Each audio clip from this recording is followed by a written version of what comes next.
I am Solesh Alfred. Welcome to the Hts Epoll. It's your opportunity to weigh in on the most pressing issues of the day.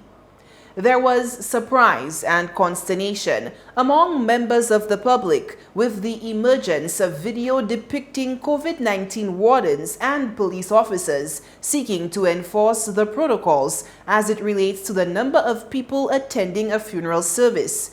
Some have argued that given the sensitivity of a funeral service, the law enforcers should have been more discreet and probably been there earlier to guard against breaches in the first place. Others applaud their actions. So, we asked, do you support the actions of the COVID-19 wardens and police at the recent funeral service at the cathedral? We tallied the numbers on our voting platforms, and here is how you voted. 65% said yes, 31% said no, and 4% did not know. We also took to the streets to get your opinion, and here's what you had to say. I find they were very ill-disciplined. You know, you have to respect the sanctity of the church. If they wanted to do that, they should have gotten the attention of the priest and maybe a deacon, you know, and I advise them. But to just go in the church and demand people, I think that was very unprofessional, and this is indicative of the lack of the training that these guys had. To me, it shows a lack of training. It all boils down to that, and it wasn't professional in the manner that they did it. It wasn't professional at all. They could have waited, they could have acted. It's not like it's a crime that happened there and they had to go and arrest some people.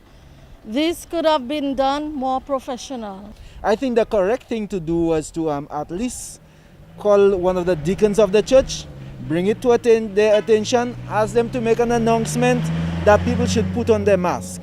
And maybe the priest can take a little minute in his sermon and take note of it, because when the priest is preaching, maybe he don't even realize somebody is not wearing the mask. And that is not unusual to St. Lucia, that people don't keep law. Every other rules are being broken in St. Lucia. It is not mask alone that is the law. Stealing, killing, all of those things happening and people don't keep it. But for the wardens to come in and trying to make an arrest and disturbing the man's service, I think that is totally unacceptable. The whole question of professionalism and wardens need to be looked at again, you know, because they have been disrespected by the public. The public have no regard for them.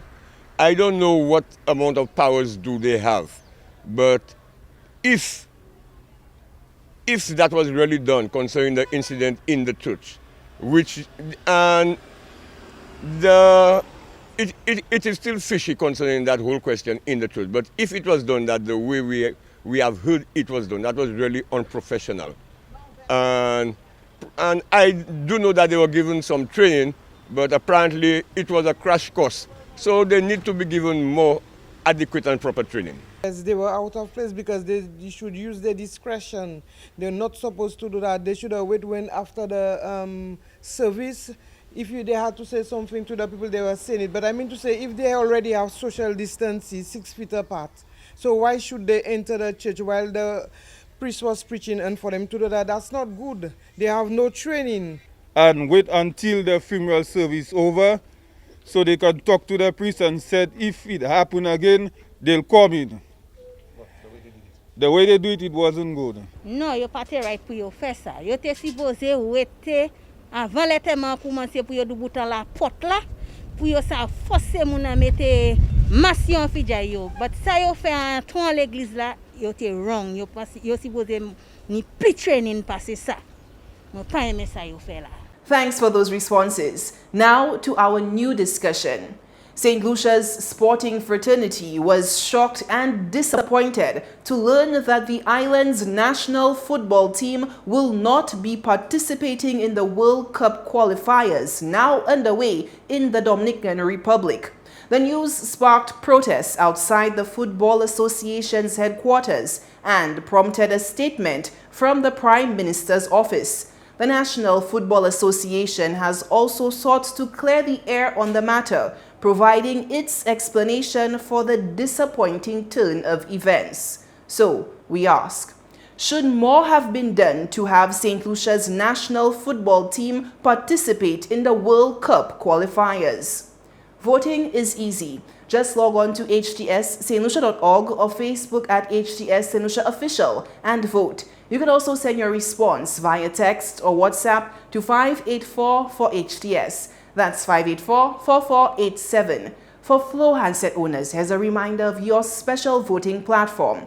From your Flow handset, text your Epoll response to 487. Press 1 to vote yes, 2 for no, 3 no comment, and 4 I don't know. Join the discussion from your Flow device and get the opportunity to win weekly prizes. And our Epoll team is always on the go to get your responses as well. Watch the HTS News Force from 7 p.m. for the results and a new discussion.